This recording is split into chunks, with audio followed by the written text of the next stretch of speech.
మనిషి human tendency ఏంటంటే ఎవరితో మాట పోగొట్టుకోవద్దు, ఎవరితో మర్యాద పోగొట్టుకోవద్దు. మంచితనం క్రమంలో కూడా మెత్తతనం వస్తుంది. మెత్తతనం వచ్చినట్టు వాళ్ళు ఏం చెప్తే కాదనుకుంటారు తప్ప ఈ ఫస్ట్ నేను అన్న క్వాలిటీకి ఇది అపోజిట్ క్వాలిటీ. మొండితనం లేకపోతే మంచితనం కోసం మంచిగా ఉంటే బాగా గమనించింది, మీరు గమనించింది. మంచిగా ఉన్న వాళ్ళు అందరూ మంచోళ్ళే, మనతో అన్ని సౌలభ్యాలు పోతారు, తెలిసిన పోతారు, సౌకర్యంగా అన్ని బాగా ఉపయోగించుకుంటాం. మనకు ఆ మంచితనం మనకి ఎందుకంటే నేను పాడేది మంచితనం, నువ్వు మంచిగా పడి నాకే చెడ్డది, నా పద్ధతి ఇది, నా సృష్టికి నేను దీనికోసం పనిచేస్తున్నా, నేను పిల్లల కోసం పనిచేస్తున్నా, నా టార్గెట్ ఇది, నా లక్ష్యం ఇది, నేను దీనికోసం చేస్తున్నా కాబట్టి నేను ఇట్లా ఉంటా అని చెప్తే అయ్యే పాయ మాట. ఒక రోజు చెప్పుకుంటే 2 రోజులు 3 రోజులు 4 రోజులు 4 రోజులు ఏం చేస్తారు కర్మ. నేను అందరు గమనించేది ఎవరైతే మొండి కూడా వాళ్ళుకుంటారు. సార్ విశ్వం తయారైతే మ్యాటర్తో యాంటీ మ్యాటర్, మీరు ఏదైనా చేయండి దానికి వ్యతిరేకత తప్పకుండా ఉంటుంది. ఇకపోతే నెక్స్ట్ క్వాలిటీ ఆస్పెక్ట్స్ లోపల ప్రతి క్లాస్ కూడా టీచర్స్ మనం అసైన్ చేస్తారు. అందుకు కొన్ని నేను అవసరం పీపీటీస్ కూడా ఉన్నాయి, కొన్ని చూపిస్తాను. టైం ఉంటే టైం పద్ధతి షేర్ చేస్తాను. ప్రతి క్లాస్ కూడా మనము ఈ అకాడమిక్ స్టాండర్డ్స్ విషయంలో ఫోకస్ చేసిన టీచర్లను మనకి ఎక్కడ గ్యాప్ ఎక్కడ వస్తుందంటే క్వాలిటీ పిల్లలకు రావట్లేదండి. మొన్న మా కలెక్టర్ గారు ఒక స్కూల్కి వెళ్ళాను, ఒక స్టూడెంట్ని పట్టుకొని ఈ పిల్లవాడికి తెలుగులో ఏం రావాలి, ఏమొచ్చు క్వశ్చన్ జాగ్రత్త. పిల్లవాడికి ఏం రావాల్సి ఉండే, ఏమొచ్చు. ఇది మెజర్ చేసేటువంటి షీట్ కానీ టెక్నిక్ కానీ మీ దగ్గర ఏమైనా ఉన్నా మీకు క్లియర్ డెప్త్ క్వశ్చన్ చూడండి. క్వశ్చన్ క్లియర్ వస్తుంది. క్వశ్చన్ సో ఎక్స్ప్రెస్ ఒక అబ్బాయిని పట్టుకొని ఈ అబ్బాయి పేరు సో అండ్ సో, ఈ అబ్బాయికి తెలుగులో నువ్వు తెలుగు టీచర్ కదా, తెలుగు టీచర్ కదా, ఈ అబ్బాయికి ఏమేమి రావాలని అనుకున్నావు, ఏమేమి వచ్చినాయి. అదే పాఠాలు చెప్పడానికో విద్యా ప్రమాణాలను ఈ లెప్పనో ఇవన్నో ఇది కొత్త కొత్త రకరకాల అన్ని వస్తున్నాయి కదా, వీటి మీద ఫోకస్ చేస్తుంది తప్ప అన్నింటి మూలం ఏదైనా కొంచెం ఫోకస్ జరిగింది. నేను దానికి ప్రయత్నం చేసి పెట్టాను 2016-17 లోపలనే. ప్రతి పాఠంలో ప్రతి టీచర్ ఉద్యోగాలు చూపెట్టి ఒక పాఠం తీసుకుంది, ఒక్కటి శాంపిల్ తీస్తాను నేను. ప్రతి పాఠంలో విద్యా ప్రమాణాలు ఉన్నాయి మనకి, అకాడమిక్ స్టాండర్డ్స్. అకాడమిక్ స్టాండర్డ్స్ ప్రకారం 5 అకాడమిక్ స్టాండర్డ్స్ ఉంటే 5కి 5 టెస్టింగ్ టూల్స్ రాసుకోండి. ఫస్ట్ విద్యా ప్రమాణం ఇది, దీన్ని టెస్ట్ చేసి ఏం రాసుకోండి, ఒక లైన్ రాయి. 15 రోజులు 2 రోజులు వాళ్ళు ఎవరు రోజు పట్టు. స్టార్టింగ్లో మీరంటే ఇవన్నీ అవసరమా సార్, మీకు అవసరం లేదు, నాకు అవసరం, నాకు కావాలి, నేను నేర్చుకోవాలనుకుంటున్నా. తెలుగులో 6వ పాఠం 6వ తరగతి ఫస్ట్ పాఠంలో మీ పాఠం అయిపోవాలంటే ఏం కావాలి, ఈ పాఠంలో మాట్లాడుతుంది. అట్లా రాయమంటే ఇక రకరకాల రాష్ట్రాలు విద్యా ప్రమాణానికి అనుకూలంగా ఉందా, ఒక ఎక్సర్సైజ్ చేసింది, ఒక మేధోబలం జరిగింది. 2-3 months ఒక వర్క్ షాప్ లాగా చేస్తే ఒక అవుట్పుట్ వచ్చింది. అది బహుశా మా కలెక్టర్ గారు అప్రోచ్ చేసినారు, డిస్ట్రిక్ట్లో కూడా అన్ని స్కూల్లో ఇంప్లిమెంట్ చేద్దామని ఆలోచించి నాకు నేషనల్ లెవెల్ కూడా అప్పుడు 2016-17లో ఎంఎస్ఆర్డీలో జరిగినటువంటి రిజర్వేషన్లో కూడా నాకు గుర్తింపించింది. అది అప్పటి నుంచి లర్నింగ్ అవుతుంది ఫోకస్ బాగా అయింది. అదొక మాట నేను ఇప్పుడు వెళ్ళేలోపు ఒక్కటే నేను వాటి గురించి చూపిస్తాను. ఇక వాళ్ళలో కలుగుతాయి రైతునా అంటే ప్రతిసారి మనం నిరూపించుకునే వాళ్ళ అన్నదాన్ని నిరూపించే ప్రయత్నంలో మనం టైం వేస్ట్ చేసుకోవద్దు, మెదడు వేస్ట్ చేసుకోవద్దు, ఇబ్బంది పడుతుంది. వాలిడ్ పాయింట్ అనుకుంటున్నాను. నా రైతుకు వాళ్ళ అన్నదాన్ని మనం నిరూపించవద్దు. ఇదే రివర్స్ మెకానిజం. కరెక్టేనా సార్? ఇది చేయాలని ఉందా అంటాడు, చేయొద్దని ఎందుకు తీసుకురా నేను అంట. గంట అయిపోతుంది సమస్య అక్కడ చిన్నలా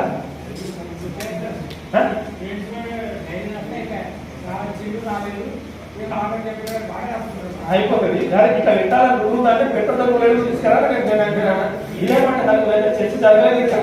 పెట్టాలనుకుంటే పలానా దగ్గర విద్యా ప్రమాణాలు ఇవన్నీ నేర్పించలేదు, అదంతా టైం వేస్ట్. దాన్ని క్వాలిటీ ఆస్పెక్ట్స్ లో కూడా పెట్టాలి, ఏమైనా చేసుకోవచ్చు అవంతా రైతే. కానీ అంతదాకా నాకు తప్పు, అంత టైం వేస్ట్ అడిగేందుకు రాసే స్టూడెంట్ దాని మీదే నిబద్ధం అవుతాడేమో, మళ్ళీ కాన్సంట్రేషన్ లెసన్స్ మీద చేయడేమో. దాన్ని టైం స్లాట్ పెట్టినారు 4:30 నుంచి 4:45 పాత టైం లోపల ఫస్ట్ టైం చెప్తారు చూడండి. ఇది ఇంప్లిమెంటెడ్ సార్, నేను చెప్పి ఊరికే చెప్పడం కావచ్చు. అయితే ఏమైందంటే వాళ్ళు డివేట్ అవుతారు, బట్ దాని మీదే టీచర్స్ మీదనే ఫోకస్ పెట్టే అవకాశం లేదు. రోజుకి ఒకరి వర్క్ వస్తుంది. ఒక్కరోజు సార్ టీచర్ వచ్చి పలానా పాఠం చెప్పి ఒక లైన్ రావడానికి 1 నిమిషం పని ఎక్కడ చెయ్యి, ఆ మాట చెప్తేనే ఈ మాట వస్తుంది సార్. అంటే మార్చాలకు మారాలి అనేది చెప్పిన హెచ్ఎం కరెక్ట్ ఉంటే ఇవన్నీ చేయొద్దాం. నేను రాదు ఫస్ట్ అని చెప్తాను, ప్రేయర్ మీరు రాలేమని అడగాలంటే ఫస్ట్ నేను రావాలి కదా సార్. ఘర్షణ వాతావరణం లేకుండా ఇంప్లిమెంటేషన్ చేసే మెకానిజమ్స్ ఉంటే దీనికి కొంచెం స్టార్టింగ్ లో సార్ ఒకటి అన్నింటికి ఏది మొదలు పెట్టినా వస్తుంది, మెల్లగా సాధ్యమవుతుంది సార్. ఇది ఒక సజెస్టివ్ ఇది కంపల్సరీ. ఎక్కడ కాదు నేను చేసి నేనైతే ఎక్కడ ఎదుర్కోలేదు. ఒక్క మైండ్ టీచర్ ఏం చేస్తారు, పిల్లలతోనే పేపర్ కరెక్షన్ చేపిస్తారు. హెడ్ మాస్టర్ ఆగ్రహం చేపిస్తున్నారని వాళ్ళ పేపర్స్ కూడా ఆ పిల్లలతోనే వాళ్ళు ఒక మాట చేపించి అలా ఆగ్రహం చేసే అవకాశాలు ఉంటాయి. అవును మీడియా విషయంలో నేను చేపిస్తే తప్పే ఉంటుంది. టీచర్స్ అంటే ఆపరేషన్ ఉంటాయి. నేను అన్నదానికి మీ పాయింట్ నాకు సిగ్గు కాదు సార్. నేను అనేది ఏంటంటే ఒక నిజాయితీ నేర్పాలన్నప్పుడు, నిజాయితీగా నేను ఉంటాను, నిజాయితీగా టీచర్ ఉంటాను, నిజాయితీగా పిల్లలు ఉన్నప్పుడు రాయడంలో తప్పు లేదు. ఆ మైండ్ సెటప్ ఆ వాతావరణం క్రియేట్ చేయగలగాలి. అటు రాదు అంటే వేరే కొంచెం ఇబ్బందులు వస్తాయనుకుంటే డ్రాప్ అయిన అడగడం మంచిగా తీసుకోండి. అక్కడ అకౌంటబిలిటీ ఉంటే సగం కట్టుకోవడం వస్తుంది. సారాంశం ఏంటంటే సార్ అకౌంటబిలిటీ ఉండాలి. జవాబుదారు ఎవరు ఏం చేసినో రికార్డ్ అయి ఉండాలి. దానికి ఏ మార్గం అన్నా తీసుకోండి. దీన్ని స్కిప్ చేస్తే వాళ్ళు మన కంట్రోల్ ఉండదు. పని చేస్తే చెప్పాలన్నా ఇగో, ఎందుకంటే ఆయన గొప్పడం చెప్తామా మనమే నేను నన్ను గొప్పడానికి ప్రయత్నం చేస్తాం. అక్కడ గొప్పతనం చెప్పడానికి మనకే ఆ ధైర్యం కావట్లేదు, శక్తి కావట్లేదు. మీ ఆ సార్ మళ్ళీ చెప్తే ఇది మాత్రం వాస్తవం. పక్కల గొప్పతనం చెప్పాలంటే గొప్ప ఇష్టం పోయినట్టు ఎందుకో ఫీల్ అవుతున్నాను. మార్పు ఎక్కడ రావాలి? ఒక స్కూల్లో మంచి పని చేస్తున్నారు, ధైర్యంగా పలానా చేస్తున్నాడు చెప్పడానికి ఎందుకు మనకి ఏదో అడ్డం వస్తుందో ఎవరి బస్సు చేసుకుంటారు అనేది భావించదు. క్షమించండి, ఇది వాస్తవం. స్థితి నుంచి దీనివల్ల ఏమైతే సమాజానికి నెగిటివ్ ప్రొజెక్ట్ అవుతుంది. మనం మా సార్ మా బుచ్చనాయక్ సార్ బాగా చేస్తున్నాడు, నేను సుధారాం సార్ బాగా చేస్తున్నాడు, వెంకన్న బాగా చేస్తున్నాడు, మా మేము అందరం బాగా చేస్తున్నాం చెప్పుకున్నాం అనుకోండి. సమాజానికి వీళ్ళు బాగా చేస్తున్న ప్రొజెక్ట్ అవుతుంది. ఇది మిస్ అయ్యింది. ఒప్పుకుంటారా సార్? ఇది ఒక్క ప్రయత్నం చేస్తాం. Just appreciation. ఫస్ట్ మన కమ్యూనిటీ, మన హెల్త్ మనం గౌరవించుకుందాం. దీంట్లో బ్యాండ్ కొట్టాల్సిందో ఇంకోటి అర్హతలైన పోగొడతాను, ఇంతకంటే ఎగిన మీద తెలుసు. కానీ ఉన్నదాన్ని పోగొడతాం. దానికి నెగిటివ్ వర్షం కూడా ఉంటే ఉండొచ్చు. దాన్ని ఫోకస్ చేయడం వద్దు. ఒక మంచి పని ఏదో ఒకటి చేసి ఉంటుంది కదా. 4 చిన్న పనులు చేస్తుంటే ఒకటి మంచి పని చేసింది, దాన్ని ఫోకస్ చేయడం టీచర్లలో, విద్యార్థులలో, పేరెంట్స్, కమ్యూనిటీ. ఇది రావాలంటే కొంచెం ఓపిక కావాలి. కొంచెం మనం ఏదో సినిమాలు నెగ్గాలంటే తగ్గడం నేర్చుకోవాలి. ఆ తగ్గడం దగ్గర మనకి ఈగో ఆడటం వస్తే మాత్రం ఆ తగ్గడం జరుగుతలేదు. నేను గమనించినటువంటి సైకలాజికల్ ఆస్పెక్ట్ ఇది. తర్వాత ఇది టీచర్తో డీల్ చేసినాం అంటే దయచేసి ఒక వారం రోజుల్లో 15 రోజుల్లో 10 రోజుల్లో పని చేయకపోతే వాళ్ళు పనిచేస్తలేరు కదా అని వాళ్ళు బ్లేమ్ చేసే బదులు మంచి కూర్చొని పెట్టు. రోజుకోసారి నువ్వేం చేస్తలేవు కదా, ఖాళీ పట్టరా 3 రోజులు ఇంట్లో నేను ఒక టీచర్ ఏం చేస్తాడు, పోతే అప్పుడు కూర్చుంటాం. పేరు చదువుతాడు అసలు రకరకాలుగా ఎక్కడ కూడా ఏం చేయాలి, పని కూడా ఉంచుకుంటాం. లేకపోతే పోయి మా వాళ్ళ దగ్గర కూర్చుంటే ఏం చేస్తున్నాం సార్, ఏమైతుంది ఇప్పుడు తీయగా మాట్లాడుకుంటాం. వాళ్ళు ఒంటికి ముంచని చెప్పు, మనం కూడా ముంచని చెప్పినట్టు వాళ్ళతో మనం పోవాలి. మనతో వాళ్ళకి రాక తప్పదు. లాక్డౌన్ ఎఫెక్షన్ మళ్ళా పని చేస్తుంది. నువ్వు పని చేస్తలేవంటే నువ్వు పని చేయడు, ఏం చేస్తావు చేసుకోపోతాడు. మెమో ఇస్తావా ఈ పని. ఎందుకంటే మనం మెమోలు ఇచ్చినా, టీసీ ఇచ్చినా, ఏం చేసినా గవర్నమెంట్ ఏ వ్యవస్థలో మనకు సపోర్టింగ్ సిస్టమ్ లేదు. దయచేసి అనేది వాటి నిజంగా లేదు. జీవో చెప్పండి, ఏమో చెప్పండి, ఎవరు పడుతుంది ఆలోచన లేదు. మనం ఏదైనా మార్చాలంటే ఫస్ట్ మారాలి. మనం వాళ్ళు ఎవరు ఉండాలి. 90% ఒక 90 కాదు 99% మారాలి. ఎంత 3 రోజులు అయినా 3 రోజులు 4 రోజులు ఎంత పట్టిపోతా ఉంటే చెప్తా ఉంటే మనకి కొన్ని స్కూళ్ళలో పిల్లలతో అందరినీ పట్టించేది ఏంటి, పిల్లలతో అందరూ చదవచ్చుకోవడం ఇంపార్టెన్స్. చదవచ్చుకోవడం గొప్ప, చదవచ్చుకోవడం గొప్పకుంటారు, చదవచ్చుగా సపోర్ట్ పెట్టిస్తుంటారు. But achievers only should not be honoured. Those who are in the way of achieving వాళ్ళు కూడా గౌరవించబడాలి, గుర్తించబడాలి. ఏం అనుకోలేదు. నేను రాయలపూర్ ఉండవంటే కనుక్కోండి వాళ్ళకి నాకు టీం ఉండేది. ఎందుకు పడుతున్న టీం అంటే నాకు వాళ్ళు ట్రైన్ లేదు. ఒక పెద్ద టీం రా ఒకసారి పెద్ద టీం అంటే నేను పోయి మర్చిపోయి వాళ్ళ మాట స్కూల్ మెయింటెనెన్స్ అవి చేస్తా ఉంటే వాళ్ళు ఎవరు బయటకు రాలేదు. వీడియో కొన్ని చదువు రాదు, కానీ బయట రావడం బాగా కూర్చుంటారు. ఎవరు స్కూల్ ఎక్కడెక్కడ ఊళ్ళో వేసిన వాళ్ళందరూ బాగుంటారు. మంచి ఫార్మర్స్ అంటే వాళ్ళ ప్రేమ పుట్టుకుంటేనే వాళ్ళకి కావాల్సిన ఇన్పుట్ ఇచ్చుకుంటే చదువు మాత్రం అంత పక్కగా రాకపోవచ్చు. కానీ వాళ్ళు కూడా ఒక ఆలోచన మంచి హృదయం ఉంటుంది. నేను గమనించి అటువంటి వాళ్ళంతా దగ్గర తీసుకుంటే వాళ్ళు ఎక్కువ సపోర్టింగ్ ఉంటారు. వాళ్ళు కొంత మార్పు అవుతుంది. సరే అకాడమిక్స్ ఎంత ఇంప్రూవ్ కాకపోవచ్చు, కానీ ఒక యాటిట్యూడ్ మార్పు అప్పుడు వస్తుంది నాకు. కాబట్టి ఇదొక్క సీడ్ మనకి ఇంప్రూవ్ చేద్దాం. పక్కలకు నేర్చుకుందాం, మన టీచర్లకు నేర్చుకుందాం. తప్పుడు ఉంటే ఉండొచ్చు కాక కొంచెం ముసిగేసుకుందాం. మంచిగా కనబడలేదంటే కనబడ్డప్పటికీ నమ్ముతుంది సక్సెస్ అవుతామని నమ్ముతాం. కాబట్టి నెక్స్ట్ టీచర్స్ తర్వాత ఇంకా టీచర్స్ కూడా టీచర్స్ రికార్డింగ్ చేయాలి. నేను ఇంకా అకాడమిక్ సైడ్ కావాలి. ఇంకా దానికి రకరకాల స్ట్రాటజీస్ కాబట్టి ఫస్ట్ సైకలాజికల్ అంటే before filling the form you have to fill up the holes ఉన్న ఇవ్వాలంటే ఫస్ట్ ఫిల్ కూర్చాలి.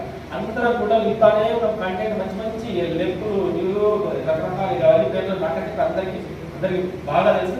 నింపి నింపకారం తప్ప అది కిందికి చెడుగా పోయేది లీకేజ్ మొత్తం పోతుంది. ఆ లీకేజ్ ఫోకసే లేదు, ఎంతసేపు నింపుతూనే ఫోకస్. ఎంత నింపుతున్నా ముఖ్యం కాదు ఆ దృష్టిలో. అది పోకుండా ఎంత రిటైన్ చేయగలుగుతాం అనేది ఫోకస్ చేస్తే బాగుంటుంది ఉద్దేశంతో ఈ మాట చెప్తున్నా. ఇది హెచ్ఎఫ్ ఉండాల్సిన మైండ్ సెట్ ఫస్ట్ ఇది ఒకటి దయచేసి ఇది ఒకటి గమనించండి. ఇంకా రెండోది దీన్ని టైం ఇంతకుముందు చెప్పిన లేదు కొట్టేది లేదు ఏమనేది. ఇంకోటి చాలా మంది మనం చేసి స్కూల్లో ఏమంటారు పని చేయించే క్రమం లోపల పని చేయించాలని చెప్పి మనం ఫస్ట్ టైం అవుతున్నాం, బస్ట్ అవుతున్నాం, బద్నాం అవుతున్నాం. కొట్టాడం మనకి ఒకటి కొంచెం చెప్తాం, జీతం కావాలన్నా పని చేస్తే జీతం. పని చేసింది ఎట్లా తెలియాలి? టైం టేబుల్ ఇచ్చినాం, 7వ తరగతి ఫస్ట్ పీరియడ్ క్లాస్ పిల్లలకి చెప్పినాను, పిల్లల స్కూల్ కంపెనీస్లో పిల్లలు వేసినందుకు ప్రతి డైరీ రాస్తారు. ఫస్ట్ పీరియడ్ సార్ వచ్చిండు, టీచర్ వ్యతిరేకిస్తారు, వాళ్ళకి నిఘా పెట్టారు. నిఘా నేను అడుగుతున్నాను, మెల్లమెల్ల అలవాటు చేయాలి. ఇది చాలా వర్కౌట్ అవుతుంది. అకౌంటబిలిటీ ప్రతి పీరియడ్లో ఏ సార్ వచ్చిండు ఏం చేసిండు ఆ క్లాస్లోనే ఉండాలి. అట్లా రోజు రాయించుకుని పోతామంటే ఎన్నో నమ్మకమంటే ఎన్నో లభిస్తుంది. ఇంకోటి సార్లు ఏమైనా మేనేజ్ చేస్తాను పిల్లలు నిజాయిస్తాను. చాలా వరకు పిల్లలు ఎప్పుడు తప్పరాయాలి, ఒకరు తప్పరాసి వాళ్ళు ఒకటే రాసుకుంటారు. రోజు రొటేషన్ అది. ఈరోజు రూల్ నెంబర్ 1 రాయాలి, రేపు రూల్ నెంబర్ 2 రాయాలి, క్లాస్ రూల్ నెంబర్ 3 రాయాలి. చిన్న టెక్నిక్, రోజు ఒక డైరీ రాయాలి. అది సామాజిక ఆస్తిగా మారిపోతుంది. ఎవరు రాస్తున్నారు, ఎవరు బంధంగా, ఎవరు పెట్టిన ఎవరు బంధంగా క్లాస్లో ఉంటుందా అండి? ఇంతకుముందు చెప్పిన కదా అదే ఉంటుందా, ఎందుకు పెట్టాలని, ఎందుకు పెట్టాలి ప్రసారం మనం అంటే జవాబులు ఇంకోటి. మన నేచర్ ఎట్లా అయిపోయిందంటే ఎవరేమడిగినా కానీ ఫలానా జీవో ఉందా అంట, జీవో లేదా లేదా, ఉంటే చూపించమంటారు, లేదా చూపించా లేదా సొల్యూషన్ అంటే కదా. చాలా చెప్పండి అంటే కొన్ని విషయాలు ప్రతిదానికి అక్కర్లా అన్ని వర్తించకపోతే చాలా సందర్భాల్లో ఇట్లా చేసేటప్పుడు ఇంకొకటి ప్రధాన సమస్య రకరకాల గ్రూపులు వస్తూ ఉంటాయి. ఇంకొకటి బాగా నేను ఎంఫసైజ్ చేసి చెప్పవచ్చట, మా హెచ్ఎంకు నేను లేకపోతే నడవదు పలానా పనిలో అనే ఫీలింగ్ మెయింటైన్ చేయాలి. నా టార్గెట్ అది నేను చెప్పబోయే అంశం ఏంటంటే ప్రతి స్టూడెంట్ ప్రొఫైల్ మెయింటైన్ చేయాలి. ప్రొఫైల్లో ఏముండాలి ఫస్ట్ ఒకటి అని చేస్తే ఇవన్నీ ఇంప్లిమెంటెడ్. అసలు ఎందుకు గుర్తింపు వీటిలో చదువు అంతా చెప్తున్నారు, అంతా చదివి ఉంటుంది కానీ కొంత ఫస్ట్ ప్రొఫైల్ లోపల ఫస్ట్ నా గురించి షీట్ పెట్టి మీకు అవన్నీ షేర్ చేస్తున్నాను. మరి అన్ని సాఫ్ట్ కాపీస్ అన్నీ ఉన్నాయి నా దగ్గర. ఇవన్నీ ఇంప్లిమెంటెడ్, ఇవన్నీ ఎస్టాబ్లిష్ చెప్పాలంటే ఇవాళ కొత్త కాదు. నేను నుంచి నడుస్తూనే ఉన్నాయి, ఇంకా నడుస్తుంది. నా గురించి ఒక షీట్ పెట్టి మా స్టూడెంట్ పేరు, ఫాదర్ పేరు, వాళ్ళ కుటుంబ నేపథ్యం, కుటుంబంలో ఎంతమంది ఉంటారో ఒక కేస్ స్టడీలా ఇట్లా తీసుకున్న తర్వాత సెకండ్ పేజ్ లో సెకండ్ పేజ్ లోపల వాళ్ళ ఎక్స్పెక్టేషన్స్ ఏం వచ్చినా వాళ్ళు వచ్చిన భాష రాస్తారు. ఇంతకుముందు వాళ్ళ డిఓ గారి వచ్చిన భాషలో రాస్తారు, నో ఇష్యూ. అట్నే రాయని కానీ వాళ్ళకి ఫీలింగ్ అవుతుంది. ఆ ఫీలింగ్ బయట పెట్టియాలి, అక్కడే సగం బయట పడతారు ఫీలింగ్. కాబట్టి నా గురించి ఒక షీట్ వారి గురించి కూడా రాసుకొని చెప్పిన, నీ స్కూల్లో నువ్వు ఏం ఆశిస్తున్నావు, నీకే స్కూల్లో నీకు నచ్చింది ఏంటి, ఇంట్లో నీకు నచ్చింది ఏంటి, ఒక 4 అంశాలు రాయాలి. అవన్నీ చూస్తే చూడగానే రచన నైపుణ్యం, ఇందులో నైపుణ్యం ఎట్లా ఉందో మనకు తెలుస్తుంది. ఎవరు అడగకుండా సరే ఎలాంటి రచన నైపుణ్యం ఉంది, ఎలాంటి భావ నైపుణ్యం ఉంది అన్ని తెలుస్తూ ఉంటుంది. అక్కడ ఒకటి లెట్ దెమ్ ఎక్స్ప్లెయిన్, మనం ఎక్కడ వాళ్ళకి స్కోప్ ఇస్తలేదు. నీ గురించి నువ్వు మాట్లాడుకోమన్నా నీ గురించి రాసుకున్నా. ఫస్ట్ నేను చేసిన 10 పిల్లల విషయంలో quality aspects first point clear అనుకుంటా. నోయింగ్ సెల్ఫ్, దీనికోసం ఒక సెషన్ పెడితే నేను మార్నింగ్ లోపల అన్ని స్కూల్ గవర్నమెంట్ స్కూల్ 9:30 9:45 స్టార్ట్ చేసిన కారణం కూడా వేరే ఉంది. ప్రైవేట్ స్కూళ్ళలో వాళ్ళు పోతా ఉంటే ఆటో వాళ్ళు వచ్చి మీ గవర్నమెంట్ స్కూల్ కాస్తారు, మీరు లాస్ట్ తీస్తాం మీ పిల్లలు అంటే చిక్కు మనది. గవర్నమెంట్ స్కూల్ నాకు చీపా. నా పిల్లలు కూడా 8:30 వస్తుంది, ఏ టీచర్ రాస్తుంది 8:30 మొదలు పెట్టారు. ఎందుకంటే ట్రాన్స్పోర్ట్ బస్సు టికెట్ అయిన పిల్లలు 8:30కి ఇప్పుడు దూరం ఉన్న స్కూల్ అంటే 8:30కి వెళ్ళాలి మనం పెట్టాలి. నేను సిద్దిపేట లోకల్ పోయింది కాబట్టి ఆ టైం దాంట్లో పెట్టేసినాం. పెట్టిన తర్వాత నోయింగ్ సెల్ఫ్ ఫస్ట్ రోజు అంతే రాయాలి. ఈరోజు ఏం చేసినాం, అమ్మతో ఏం మాట్లాడలేదు, రకరకాల పార్టీ స్లైడ్స్ లో తీసుకొచ్చి పెట్టుకొని వాళ్ళ అటిట్యూడ్ మీద ఫోకస్ చేసిన నోయింగ్ సెల్ఫ్ అంతే. ఫస్ట్ తన తెలియాలి, తన క్యాలిబర్ ఏంటి, తన శక్తి సామర్థ్యాలు ఏంటి, తన వీక్నెస్ ఏంటి, తన ఫ్రెండ్స్ ఎట్లా అనుకుంటున్నారు, తన గురించి ఎవరు ఇన్సల్ట్ గా మాట్లాడుతున్నారు, తన గురించి ఎవరు ప్రేజ్ చేస్తున్నారు, తన మంచి ఫ్రెండ్ ఎవరు, ఇవన్నీ పిల్లలతో డిస్కస్ చేయాలి. ఇది కార్యక్రమంలో భాగంగా అనుకోండి. ఇవి లేకనే మన స్కూల్ మిస్ అయింది. ఏమనుకోండి చదివే తప్ప ఆ చదువు బేసిక్ ఇవి లేకపోవడం వల్ల చదువు వస్తారు. అంటే చదువు వాళ్ళకి ఇంట్రెస్ట్ వస్తుంది. వాళ్ళని మనం గౌరవిస్తలే, గుర్తిస్తలే, మనం మంచిగా చూస్తలే. ఎక్కడ చూస్తలే తెలిసే పాఠం వచ్చిందా లేదా, వాడికి ఎన్ని మార్కులు వచ్చినాయి, వీడు ఏ గ్రేడ్, వీడి మార్కులు బి గ్రేడ్ అంతే చేస్తున్నాం తప్ప వాడి యాటిట్యూడ్ మార్కింగ్ లేదు. కాబట్టి యాటిట్యూడ్ మీద ఫస్ట్ మార్కింగ్ లేదు. అకాడమిక్స్ కంటే ముందు ఫోకస్ ఏమో సార్ ఏమో గారు నా request special attitude monitoring not academic monitoring. ఇది కొత్త కాన్సెప్ట్ బాగా వర్క్ అవుతాయి. పిల్లలు పేరెంట్స్ ఇన్ఫ్లుయెన్స్ అంటే ఇవ్వాలి ఫస్ట్. ఆహా మా పిల్లల గురించి పట్టించుకుంటున్నారు, మా పిల్లల గురించి ఆలోచిస్తున్నారు. సో అక్కడ నా గురించి షీట్ పెట్టేసి నెక్స్ట్ దాని సెషన్ ప్రతిరోజు కూడా మార్నింగ్ బిహేవియరల్ అటిట్యూడ్ చేంజ్ అనే సెషన్ పెట్టాను. రోజు పిల్లలతో ఫీట్ నథింగ్ డిస్కస్ చేయాలి. దాని ఏం టాపిక్ ఉంటుంది, ఏం పాట ఉంటుంది, ఏముంటుంది, కానీ రోజు ఏం చేసినాం, ఏమైంది రోజు పిల్లలతో బాగా ఎఫెక్ట్ వస్తుంది. పిల్లలు బాగా కనెక్ట్ అవుతారు. మనకి షీట్ ఒకసారి రాస్తాడు. రోజు పిల్లలతో డిస్కషన్ అదొక సెషనే ఉంటాయి. ఒక 15 నిమిషాలు ఎక్కువ క్లాసెస్ కసెట్ చేసినా సరే. అంటే అక్కడ ఏంటంటే వాల్యూ ఏం కోరుకుంటాడు, my what is very clear by the teacher. మా పిల్లల గురించి టీచర్ పట్టించుకుంటారనే భావన ఫస్ట్ చదువు చెప్తారనే భావన సెకండ్ వస్తుంది.